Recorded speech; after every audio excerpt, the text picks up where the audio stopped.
Okay, well, I'm here with James Sturch today from SolarEdge. Now, James, thanks for coming in. I have a lot of questions around SolarEdge, so we wanted to kind of focus on that as a point of conversation today. Now, SolarEdge is a really good inverter manufacturer, I think, and they're branching out into other things. It has been controversial over the years, and we'll get into that later. We'll dive into the details of that. But why do you think a homeowner out there would consider SolarEdge over a different string inverter or something like that, or the SolarEdge ecosystem, let's say? What are the key benefits, you think, on a high level? At a high level, you've got to understand what is a consumer looking for. And fundamentally, at the moment, the primary reason to put a solar system is to reduce their bills. And the most efficient thing they can do is self-consume as much energy as possible. So, if you think about it, exporting energy back to the grid is the worst financial outcome for a system, even if you're part of a VPP at the moment. So what SolarEdge has is a system which, at a fundamental level of just PV only, is the most efficient system of all the systems out there. And then when you start adding different appliances and devices, whether it's batteries, EV chargers, hot water controllers, load converters and load management devices like that, they are also the most efficient, and it's the most efficient ecosystem to be able to maximize self-sufficiency, self-consumption. If you think about, again, just at that basic level of what sets SolarEdge different to a string inverter, it's really the way in which we harvest energy. So a string inverter, most will have two, some now have got three maximum power point trackers. So that's the way in which the inverter tracks the modulating or the changing output of panels, because of the different characteristics of light and the environment, and it tries to get as much out of those panels as possible. But they're limited by the fact they will only look at the outcome of a string, so it's a series connection of panels. What SolarEdge does is we've split that process of the inverter, so we've got the maximum power point tracking bit, and then the bit that converts the DC to the AC. They're two separate functions of the product. So the maximum power point tracking bit, they're the optimizers which sit underneath each one of the panels. So what we have, instead of, let's say, on a 10 kilowatt system, you might have, on a string system, you have, let's say, two MPPTs. On a solar system, you have 30. So what that means is we have the ability to be able to maximize the output of every single panel.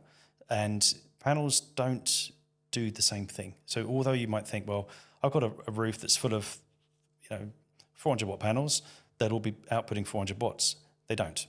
And they don't for a series of reasons. Firstly, just for the manufacturing process of a panel, you have what's known as module mismatch, and they all output plus or minus 5%, let's say. Some are 3, some are 5%. So they don't all output 400. They'll all be a little bit different. In a string system, they'll all be sort of regulated down to the lowest common denominator in terms of output. But with our system, we can allow each panel through the optimizer to give us as much as it can at any given time. You also then get the other characteristics of light, the fact you get shade, and you also get characteristics due to temperature. The temperature coefficients of panels will also restrict or change the output characteristics of a panel. So with SolarEdge, we have the ability to basically be able to say to each panel, give us everything you've got. Whereas with a string system, you're limited by the fact that you can only sort of grab the average output across the entire string. So typically what we're seeing with our systems is anywhere between 6 to 10% more yield than you would a string system, because of our ability to be able to harvest as much of that potential energy as possible. That's a really good explanation. Yeah, I think with that extra, 9-10%, whatever, at the end of the year, that really does add up.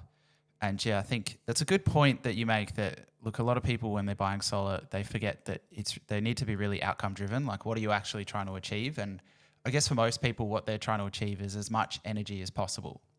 And yeah, you were saying with the DC architecture, we can achieve that. What I like about SolarEdge is a lot of the connections are on the DC side, as opposed to other systems that we work with, like AC coupled batteries, which I really like AC coupled batteries from an installer's perspective, because they can be nice and easy just to bang whatever onto the switchboard and match up whatever is there. But yeah, you're right. If you're sticking on the DC side and the DC is coming from the solar and going directly into the battery, and it's not having to convert from AC to DC and back and forth, the efficiency is going to be a lot higher and the outcome is going to be a lot better.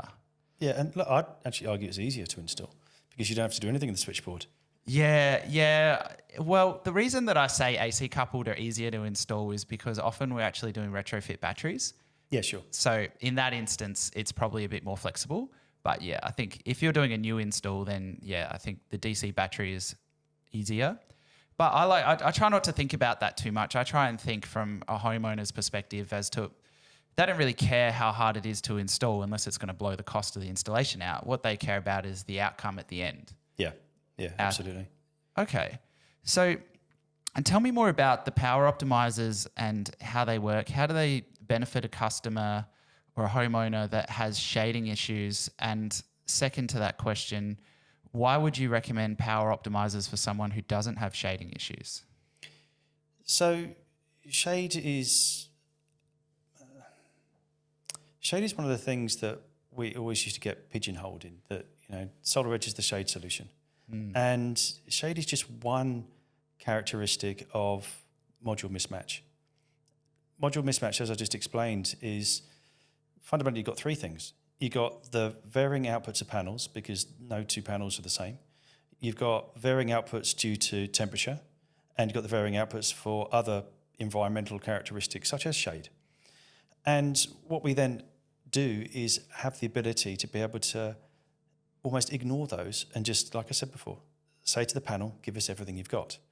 There are companies out there which talk about shade solutions and algorithms and things which try to boost the output of the panels to mitigate the effects of shade. But at the end of the day, it'll always have a parasitic effect if you're looking at a string system, because there'll be panels which are unequal in terms of output.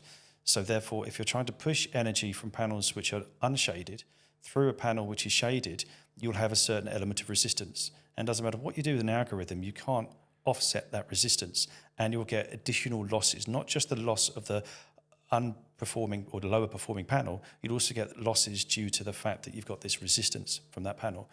But with SolarEdge, each panel works independently.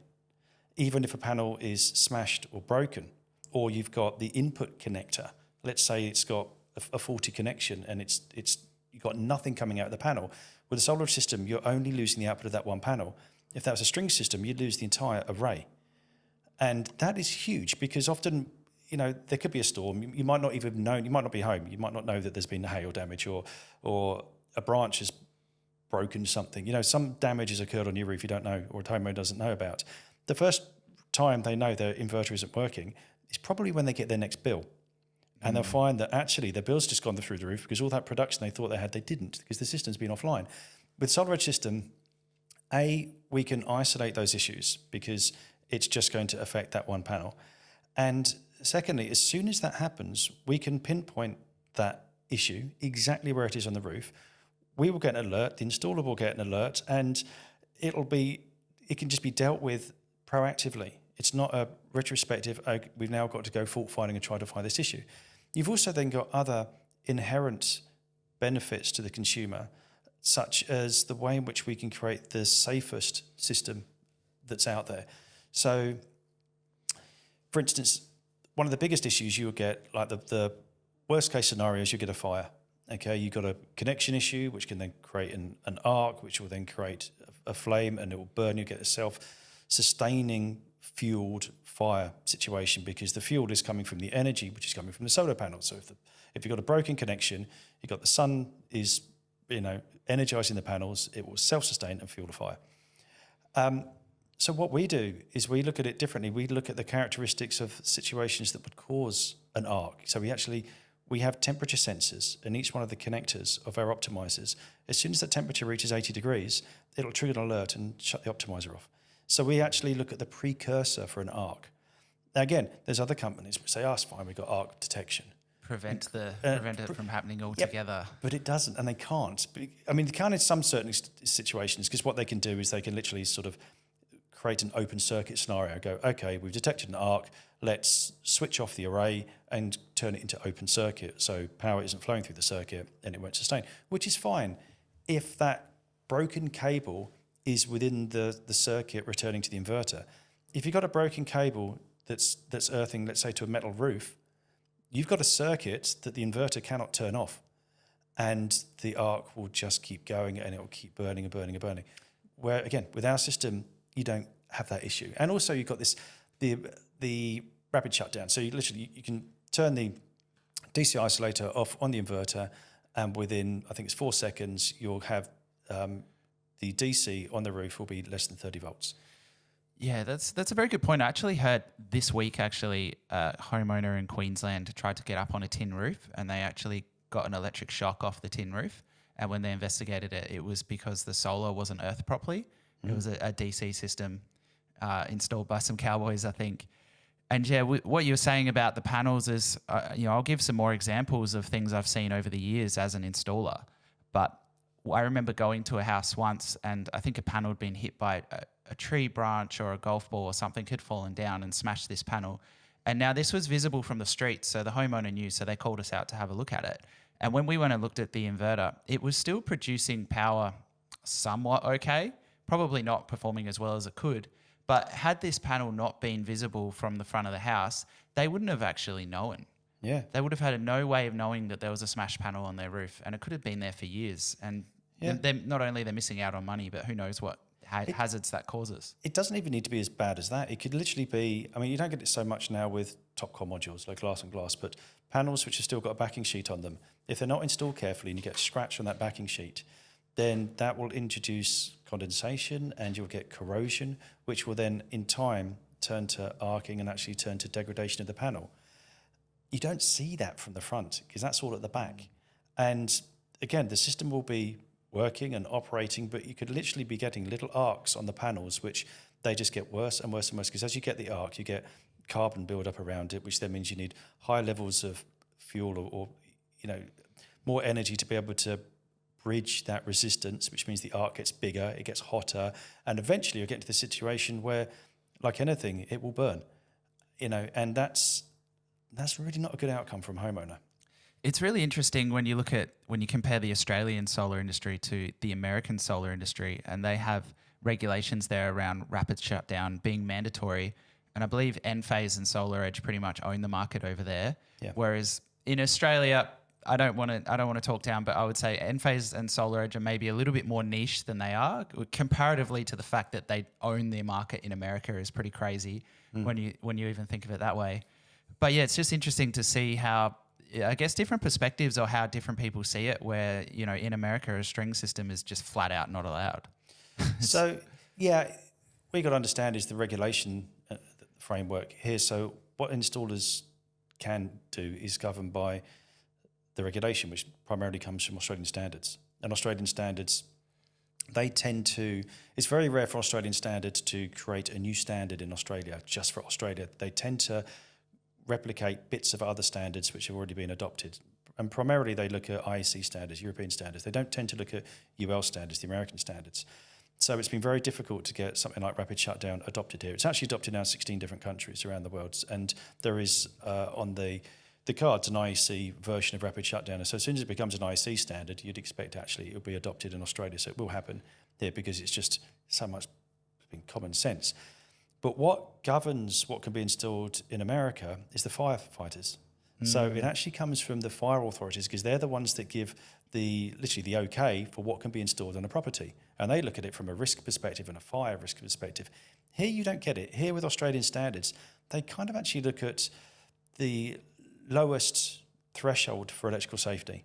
They don't go with the upper threshold. So it's all about managing risk, but at a way in which can be easily adopted and understood. Yeah, look, it's interesting when we talk about regulations and stuff because America is crazy at the moment. You look at Elon Musk bringing in the Department of Government Efficiency, which is essentially one of their core goals is to deregulate a lot of the country to a degree. They reckon they can get away with 80% of the government. So it'll be interesting to see if any of that applies to the renewable energy industry in America, if there's any rules that they decide to relax on or if there's anything they stick with. Because there was a bit of talk in the industry around the Tesla Powerwall 3 when that was released very recently in America, because that's technically a DC system. I believe they've built some kind of rapid shutdown into the inverter, but there was a lot of talk around, basically everything had to be Enphase or SolarEdge in America, and then all of a sudden Powerwall 3 comes out with the DC connected directly to the hybrid inverter, directly above the battery. And we had a firefighter come down from America, Captain Richard Burt from the Las Vegas Fire Rescue, and he was skeptical of it because he believes that the fires are started with solar systems at the DC connection points, and he did not think it was a good idea to have a DC connection point directly above a battery, which could then go up in flames if there was any arc fault there. Yeah. I mean, what they actually require is additional components on the roof for their rapid shutdown, which is the same as pretty much every string inverter manufacturer out there. They all do operate in America, and they all do have rapid shutdown devices because you can apply additional hardware to the roof. What is that like power optimizers or something? No, they're literally like devices which will cut off power. They're almost like contactors which go on the strings on the roof. The benefit that architecture such as SolarEdge and Enphase have is that it's native due to the way in which we control the bus. So we don't need additional hardware. I get skeptical of putting more things on the roof. Like that's one of the arguments against this is the more things you put on the roof, and some people would say optimizers is potentially more points of failure. You put 30 optimizers on the roof is potentially 30 extra points of failure, although it is 30 extra points of protection on the flip side of that. So yeah, like it just depends on what side of that argument you take. But I've definitely heard a lot of people that argue against SolarEdge. Often people in the industry, for whatever reason, they may have a bias against it for some reason. Yeah, I mean, it is absolutely more points of redundancy because you're not going to get the situation where 35 optimizers will fail. You might get one fails or one connection that could fail, which would trip an optimizer. If you get one connection failed on a string system, you'll lose the entire string or potentially the array. You know, and also you look at the fact that our optimizers got 25-year warranties on them. They are designed for that environment. They're designed to do that job, and the failure rates of the optimizers are like fractions of a percent. So, in regards to failure rates, we'll just touch on that then quickly. I talk to Enphase a lot, obviously, and Enphase, funny, like I said, you talk about biases. Enphase obviously have a bias, but one of the things that people from that camp might say is that although SolarEdge has power optimizers, which is great, it still maintains a single point of failure being the inverter. So what is your thoughts on that, and what happens in the event of if there is an inverter failure? Is it likely, and how quickly do we get that rectified? Every system has a single point of failure, which is the inverter. For Envoys, it's the Envoy. You know, they all do. And that's not unique. I mean, with us, again, you separate the two. So you've got the optimizers, and like I said before, you've got huge amounts of redundancy because of the way they operate.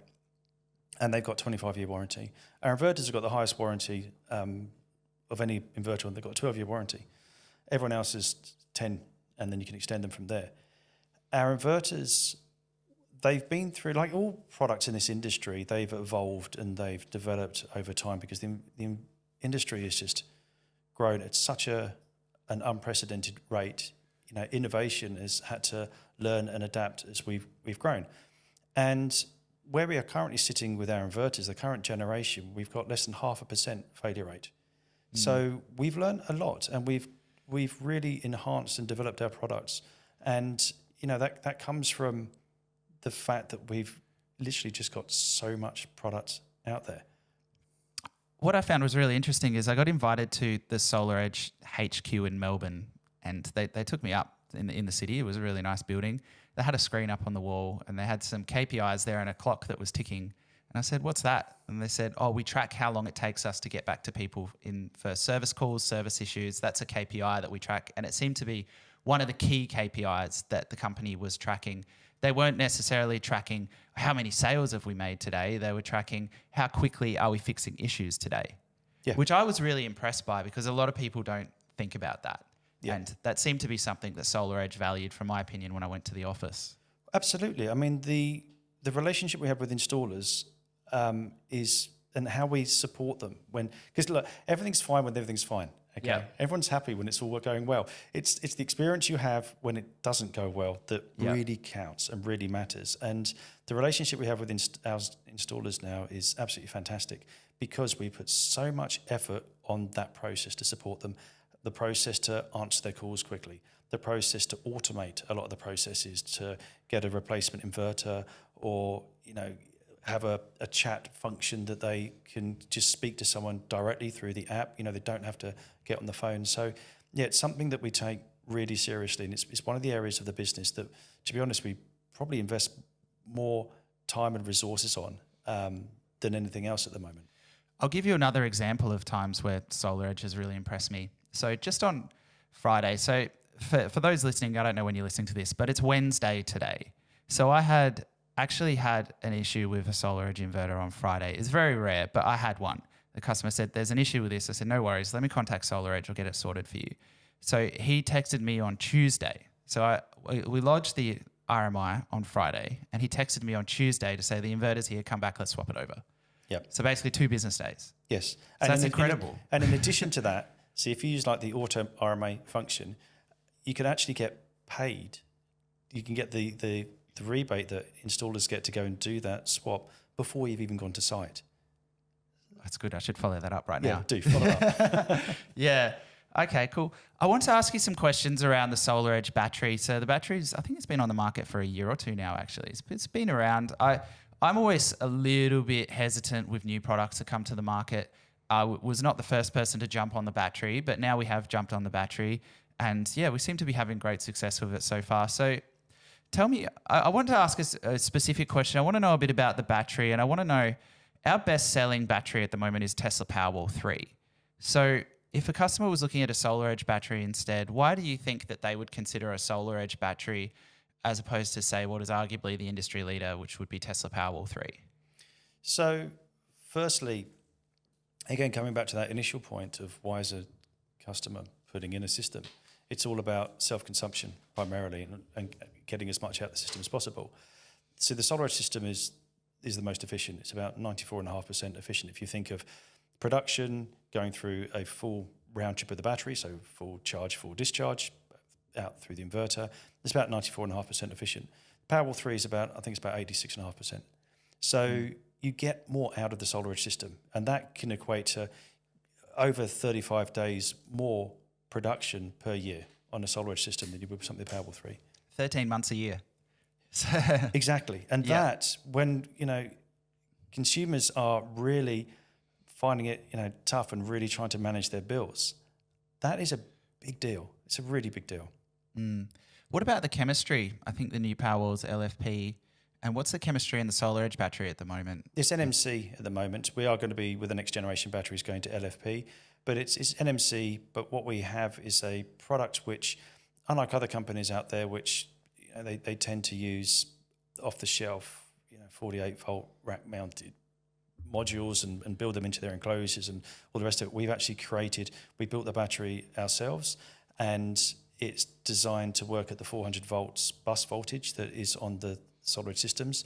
And within that, we have built a huge amount of redundancy and safety mechanisms and safety measures to ensure that it is as safe as any other product out there. And also, it's got to meet Australian standards. It's got to be installed as per 5139 and, the rest of it. So, the fact it's NMC versus LFP is kind of, almost academic at the moment. Correct me if I'm wrong, but was it SolarEdge that had a fire extinguisher built in at some point?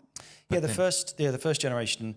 Well, when we first released the product, it had an inbuilt fire extinguisher. That was there because at that time there was changes with the UL certification in America, and as a way to basically ensure that we got certification, we put in this sort of, again, redundancy. We put in a fire extinguisher to make sure that we weren't going to get any problems with being able to hit our timeline in terms of releasing the product.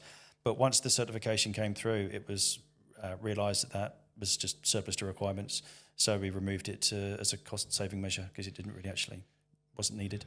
Yeah, okay. Yeah, look, that makes sense. It's not really needed. I like to give real-world examples of things that I've actually seen. That's why I've mentioned a few examples of things that I've seen with my own eyes. And I haven't, with my own eyes, in this industry experience where I see a lot of things in the industry, and I know a lot of people. I'm in a lot of groups. I haven't seen any batteries catch on fire in Australia. Oh no, I lie. Actually, not since the LG recall. Yes, that's in the past now. Yeah, so that's history. Yeah. No, we're very much separate to that. So I get a lot of questions from customers and people that come to our workshops, and they ask a lot about VPPs. In particular, there's a lot of interest around amber at the moment and trading energy on the energy market from their battery. So can you explain to me, is the SolarEdge ecosystem with the battery compatible with amber, and what are the benefits of that? Yeah, it's compatible with amber as well as a whole range of other different VPP providers. We have all the necessary remote API interface that is required for any aggregator. And there's no real restriction in terms of throughput or, control. Yeah, because there seems to be a lot of people asking about that at the moment, actually. Yeah, actually, we've got one customer. He's got 10 kilowatts, so 20 kilowatt hours of storage, and he's looking at amber at the moment with the SolarEdge batteries. So that'll be really good as a case study to see how he goes. Do you have any examples of people on amber that you've had any feedback from them? Do you work directly with people on amber, or have you spoken to them directly to hear what they have to say 3-6 months in? Or I've had to look at a few sites which are on amber to look at the profiles and look at when the systems are under control, and from that I can ascertain that there must be quite considerable benefits going to the consumer, looking at the way in which it's being controlled. Okay. But I haven't actually had any direct dialogue with homeowners. No. Yeah. It's funny because a lot of people, they just go back to the ROI. What's the ROI? And amber seems to offer better ROI, but then a lot of people, they look me point blank in the eyes and they're like, "What's the number? What's the number per year?" And I go, "Well, it's really difficult to explain that because there's so many variables, and particularly with amber, you kind of like trading energy on the stock market." So I like to draw it back to the stock market and saying, well, if you buy stocks in this company at this time, when are you going to get your ROI? It's like, well, who knows? Yeah, it might blow you away. It's kind of like glorified gambling, really. Yeah. You just don't know. And I suppose though it's a hedge. So with someone like amber, because you don't have to have amber controlling the system at all time, you can kind of opt in and opt out via your app. It is a hedge. You've got it if you want it. If it's going to make sense at a given time, yeah, great, go for it. If not, don't. So what I like about that business model is it does give more agency to the consumer. Yeah, I have heard of instances where part of the grid has gone down in a storm, and then the spot price of energy has gone up to $100 a kilowatt hour very briefly. So people have been able to discharge their battery only for about an hour, but they discharge a couple kilowatts to the grid, make $300. Yeah. And I don't want to say that like it's something that happens every day, because it's probably something that might happen once every 2 or 3 years, but it is something that can happen. And if you're an opportunistic person, you are in a position to make a profit off that battery at that point in time. Yeah, again, it's like a hedge. You just, why not, is the way that I look at it. There's no real downside. Yeah. What about the SolarEdge ecosystem and essentially like home energy management systems? So does the SolarEdge inverter or the Energy Hub have the ability to control different loads like air cons and hot water and car charging? Yeah, so the thing you get with a home hub inverter is that it is a home energy management system in itself. It's native to the device.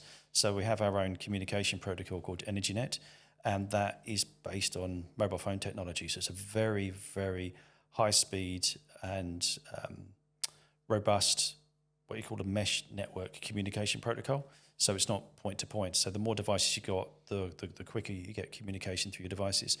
And that can communicate, it communicates with the batteries, it communicates with our hot water controllers and all of our load controllers. We also got EV chargers as well. And what that means, we've got 2 different types of controllers. One is literally a load controller is what we call it. So that can be used for large loads, because that will turn on relays, which can then turn on larger contactors. So for that, you can control the power through heavier loads, but you can also use that to control the DRM ports in things like heat pumps and air conditioning units and things like that. So excess power can be used to control those. And then we've got a smart switch, which can then control loads directly. And the nice thing about the smart switch is it's got a meter inside it, so you can actually see exactly how much power that device is using, which is quite a cool way to do it. So yeah, you can create a complete smart home system with the SolarEdge ecosystem. Yeah, that's great. One of the things that I've found in SolarEdge in the past, and let's say I'm going back about 5 years here, is that the product from an installer's perspective can be quite technical. It can be technical to install. Now, I've spoken to a few people within the SolarEdge camp recently, and they've actually told me that they're trying to simplify and streamline the process for installers and for homeowners by actually getting rid of the different inverter sizes, getting rid of the 5s and the 8s, and just having a 10 kilowatt energy hub. And that would be for all different sizes of systems, anything, 3 kilowatt up to, I think, up to 20 kilowatt, depending if you've got a battery, you can oversize it. Yep. So basically, if you guys are moving towards a 10 kilowatt energy hub, what's the thoughts behind that, and how can that benefit a homeowner?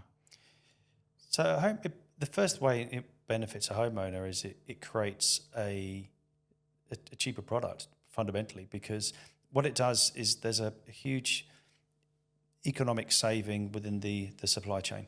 So not specifically our supply chain, it's the market supply chain. So all of the warehousing for our distributors and our customers, they've only now got to stock one product. So there's a huge saving there. When it gets to the homeowner, what's unique about the SolarEdge 10 kilowatt inverter, let's say, is that, yeah, as you said, you can put an array as low as 3 kilowatts onto it, and the inverter still operates at its maximum efficiency. Because we're controlling the DC bus, we will run at the same level of efficiency of the inverter, regardless of whether it's a 3 kilowatt array or it's a 22 kilowatt array. You can't do that with the string system. You can't really put a 3 kilowatt array on a 10 kilowatt string inverter and hope to get an efficient outcome. The inverter will struggle. It might not even turn on. So what this creates is a unique offering from SolarEdge. And what you then have is this product, which, like I just said, is a full home management system, free, embedded within the product, and it's completely upgradable. Because again, one of the unique things about SolarEdge is that you can add panels to the array down the track.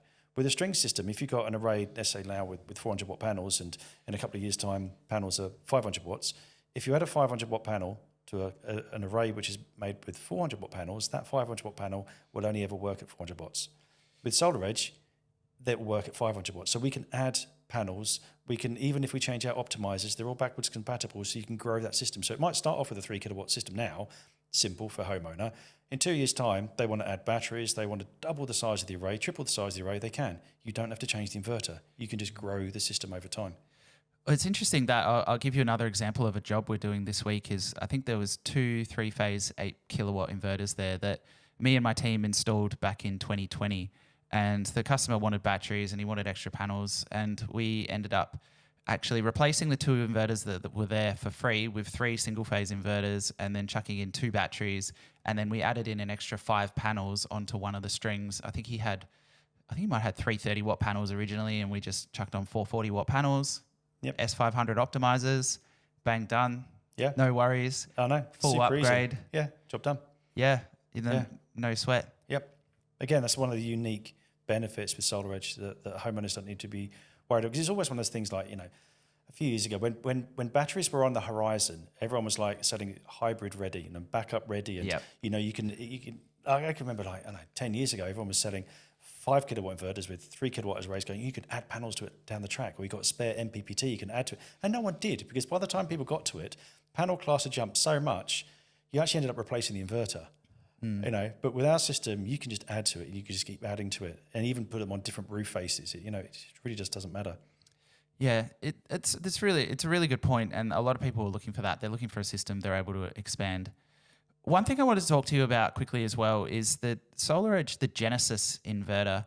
Now, we worked with the Genesis for a bit there. It was okay for some people that were on a bit of a budget, but we did get some complaints at that point in time when we were doing it, because a lot of people thought it was going to come with panel level monitoring, and it didn't. It was an optional extra that I think you paid about $270 for. And the problem is one of SolarEdge's kind of key marketing points at that point in time has always been the panel level visualization. And then when customers didn't get it and then found out they had to pay more, they were disappointed with that at that point in time. Now that was a decision that SolarEdge made, I believe, to kind of be a little bit more entry level with their product to get the cost down. Now, I understand you guys are moving away from the Genesis as part of this move towards a 10 kilowatt energy hub. Is that correct? That's correct. Yeah. Yep. And so with the energy hub, it's basically, how do you say this? I don't know, maybe the Rolls Royce of the inverters. It's got all the features, all the bells and whistles, all the capabilities is there. There's no surprises with that. It's the universal product. It's got everything in it, even to the extent where it'll be coming with all the other bits that you need. So you'll get the inverter. It'll come with the energy net card for the communication. It's got an inbuilt meter, and it'll come with a CT. It'll come with a Wi-Fi gateway as well, which makes the communication consumption easier. monitoring. Yeah. Yeah. So it comes with everything, all in the one box. So it is again, one of the ways in which we're supporting the installers. We're just making the life easy for everyone. It just is universal product. Yeah, it sounds really good. One thing I wanted to talk about is the manufacturing as well. Now, there's a lot going on in the world geopolitically at the moment. It's kind of crazy, but I'm hearing that SolarEdge is going to move more of their manufacturing, or a large portion of their manufacturing, back to the US from next year. You're going to be manufacturing inverters in the US? No, we've already been manufacturing for the last quarter. For the last quarter. Yeah. Okay, so we're back. So we're back in the US. We've got two already. factories in the US. So all as of beginning of next year, probably by the time we get through the current stock in the channel, I would have thought at the end of the first quarter, we'll be seeing products, the 10 kilowatt energy hubs that'll be made in America. Okay, made in America. Yeah, that's really good. I did see it All Energy, the inverter there with the sticker on it, made in America. Made in USA, Yeah. No, it's great to support America. We've got to support someone. Why not America? Maybe it's preferable to some of the other countries. Yeah, but yeah, so I did see that at All Energy. Also at All Energy, I saw there was a new product there. I think it was 102 or 103 kilowatt hour battery. Yes, for commercial installations. Yep. And I'm told that it's an AC coupled battery. So anyone who has a commercial property and they've already got a big solar system there, they could add this SolarEdge battery to it. Is that correct? That's correct, yes. So it can either be an AC coupled to an existing string system, or it can be installed as part of a SolarEdge system, because if it's part of the SolarEdge system, although it's AC coupled, it can still be managed underneath our SolarEdge 1 for C&I new monitoring and system management platform. Within that, you get building management tools to really be able to help get the most out of the battery. The reason we went for AC coupled is, unlike residential, where predominantly a battery is used for what we call maximising self-consumption, in commercial situations they're often used to manage peak demand. So they do a little bit more AC charging from the grid and then direct discharging to the loads at certain times a day. So that's why we decided to create that style of product, because often with commercial you get the situations where there might not actually be enough rooftop production to have excess enough to store a battery. But a battery is still completely justified and viable from an ROI perspective, even if it's just charging from the grid to do peak demand offset. Yeah, that's really good. And you're seeing a lot of that now with the big commercial batteries. I think with a commercial battery, it really does make sense, because commercial customers that I talk to, ROI is the bottom line. Yeah. They're not buying it. They very rarely, well, some people do it for the environment. But yeah, very rarely they're buying it because it feels good or they want the latest tech. You know, we find some people, they get very emotional around things that involve their home and what they want at their home. Whereas when you're dealing with a business, they're just chucking the numbers on the spreadsheet. And if the numbers, they get a few different quotes or whatever. And if the numbers look good, they say yes. If the numbers look bad, they say no. It's a business decision.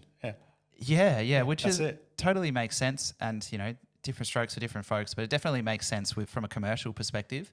I think then there's a different place in the market for residential. Some people just like maybe how it makes them feel to have a battery at their house, makes them feel good. And if it makes them feel good, that's fine. Other people will say, no, I want the numbers to say this and you can't promise me these numbers, so I don't want a battery. Yep. And if that's the case, then that's fine too. Yeah. I mean, it also comes with UPS option, so you can do full UPS backup. And other features like you have generator input into the UPS for C&I as well. So there are some other redundancy factors which business owners might want to consider. Yeah, that's definitely priceless for some business owners. I've got one business owner that we work with in Yarraville. I would nearly said Yarra Valley. He's at Yarraville, so just on the west side of Melbourne. It's one of the oldest parts of Melbourne. I know you're not from Melbourne, but over there the grid is really old and it's really unreliable. And he had an architecture firm and he was like, I just don't want blackouts, because we get blackouts a couple times a year and they're 4 or 5 hours at a time and my whole business goes down. I've got 8 people in the office. I can't have that. Yep. I just need that UPS. Yeah. It was really important to him. And he bought 3 batteries from us, and yeah, it cost a lot. Let's say that. It's one of those things. It's funny though when you think about ROI. How do you put a value against backup?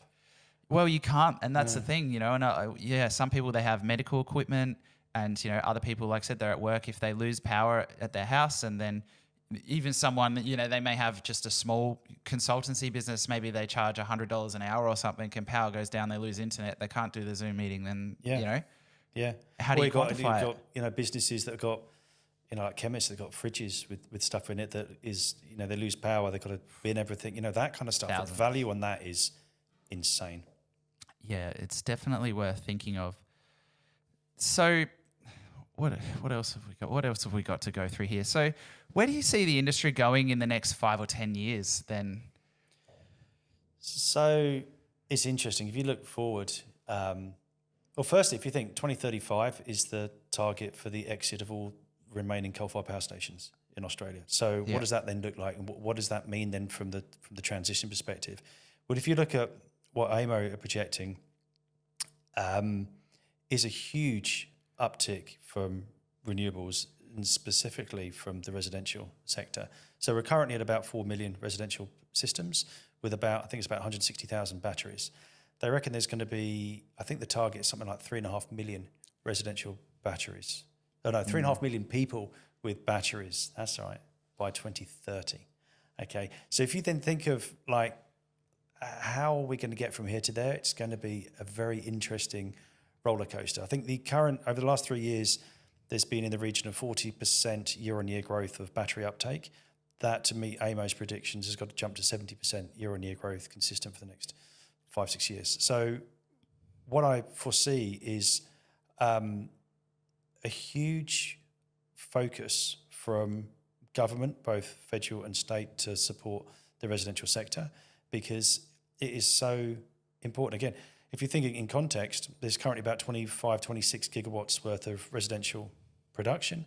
There's only, I think, about 22.5 gigawatts worth of production from black and brown coal.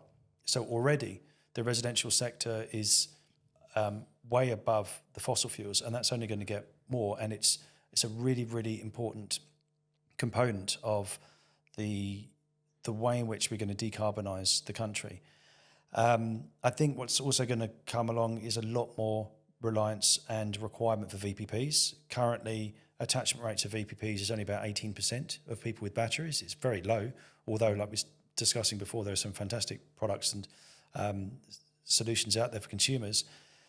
I think the reason for that is there needs to be more work done on the social license aspect. I think a lot of consumers see the energy sector holistically as the enemy, and they don't trust them, and they don't trust I've propagated that myth a little bit myself, I hate to say. Yeah, I mean, but it's true. Like, you know, they're just out there to get you. They're just out there to screw you and make as much money out of you as you can. I don't want to say it's a myth, but yeah, we've definitely we've spread a bit of a virus on the energy retailers being the enemy, and in particular, you know, you talk about VPPs. In the past, I would actually argue against VPPs most of the time, because not all VPPs are the same. Yeah. And we looked at one yesterday.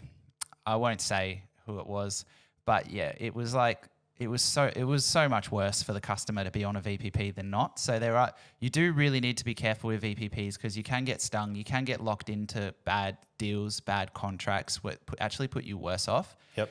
And it's kind of counterintuitive, because a lot of the people that get solar batteries, they do it because they want independence, and then they sign up to a VPP and they can potentially lose that independence. So that's something that, you know, you need to be cognizant of when you're signing up to a VPP. But there are good ones, I think. Like Amber is a good one, because they don't really, they kind of work for you, I think, more than the other ones. I think a lot of the bigger energy retailers, they sign you up to a VPP because it works for them. Yeah. And they make money out of it. Yeah. And then they give you a little bit back. But it's so hard to quantify the difference between being on the VPP and not being on the VPP. At the end of the day, you know, if you look at what is proposed in terms of the transition away from fossil fuels, what is required is a complete change of tact from the way in which the industry is regulated. Consumers need to be put front and centre. And at the moment, they are, to a certain extent, consumers with renewable energy systems are seen as a problem to be fixed and a problem to be managed. And part of that way to manage them is VPPs. It's things like remote control of backstop mechanisms and mandatory flexible exports and all this kind of stuff. And it's not putting them at the front. And if you think of if there's a way in which that true value of the resource that consumers are investing in themselves could be untapped and utilised to change the grid, we could transition faster than the proposals. But unfortunately, we've got an energy system which was designed over 100 years ago with power flowing in one direction and power flowing in sort of two directions, or it's not even going in two directions. It's kind of like mixing around a lot because power that's going out through your inverter is going to your neighbour. They see it as a problem.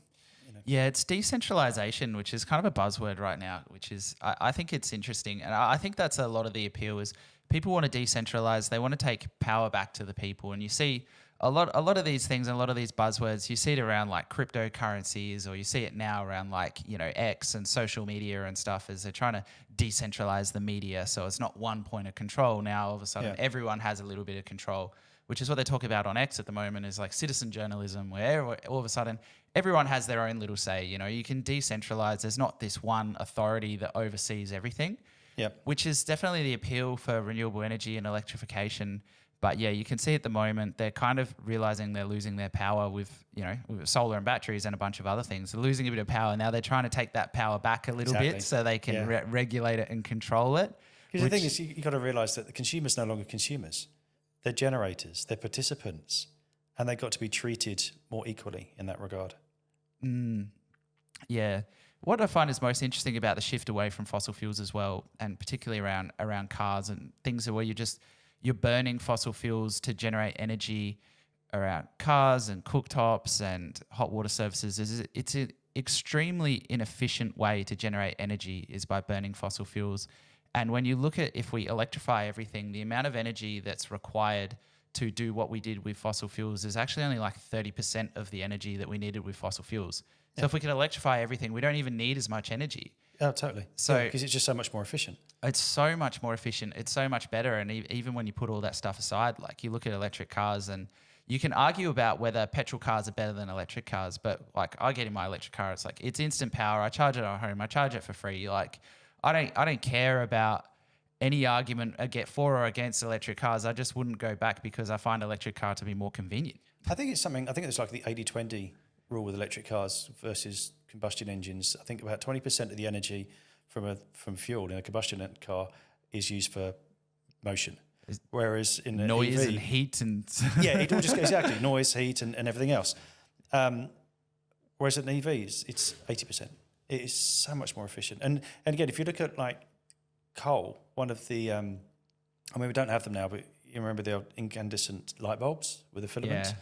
Yeah. It was something like the amount of the latent energy in a lump of coal, only 97% of it was wasted. So only 3% of the actual latent energy in the coal was used to emit light in a light bulb. I mean, that's just ridiculous. It's a horribly inefficient way to generate energy, and energy is what we need to survive. Energy is what keeps us going. It's what keeps the food cold in the fridge. It's what keeps the lights on. It's what gets us moving around. Yep. So it's very important that we generate it sustainably and efficiently, and we have the best systems possible. And I think decentralization of energy is going to be the way of the future, I think, and put the power back to the people. Everyone has solar, battery and everything at their house, and electrify everything, as they say. And I think that's the way for moving forwards. I think it has to be. Cool. Well, thanks for coming in. Unless there's anything else you want to touch on quickly, I think we'll leave it at that. No, that's absolutely fantastic. Really been a pleasure. Okay, no worries. All right, that's awesome. Well, thanks, James. I'll talk to you soon. Thanks a lot. Thanks for having me. Bye.